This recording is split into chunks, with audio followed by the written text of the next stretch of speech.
Uy, gising na. Magandang umaga. Ito ay kwento ng isang grupo ng magkakaibigan.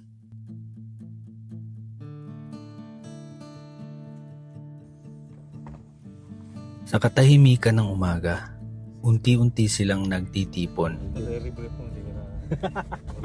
Pinipiling bumangon kahit mabigat pa ang mata at kahit pagod pa ang katawan. Pero sabay-sabay pa rin silang umaandar. Sa malamig na hangin ng umaga, unti-unting sumasabay ang kanilang mga hakbang. Hindi sabay ang bilis, pero sabay ang loob. May kanya-kanya silang dalang bigat, mga isipin, mga pagod, at mga laban ng araw-araw. Ngunit, sa bawat hakbang, unti-unting gumagaan. Sa bawat paghinga, may kapayapaan. Hanggang ang katahimikan napapalitan na ng tawanan. At ang pagod, napapalitan na ng saya. Adidas ba naman?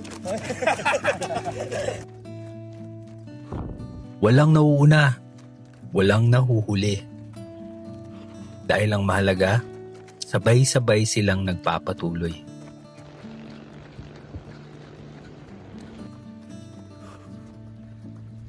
Hindi ito kwento ng bilis. Ito ay kwento ng hindi pagsuko. Na bumangon kahit mahirap. Na tumuloy kahit mabagal. Na alagaan ang sarili sa bawat umaga. At bukas, sa muling pagsikat ng araw, pipiliin na naman nila. Dahil hindi lahat ng pag-abot ay kailangang mabilis. Minsan, ang tunay na lakas ay marahang umaandar. Yung tipong banayad lang. Ingat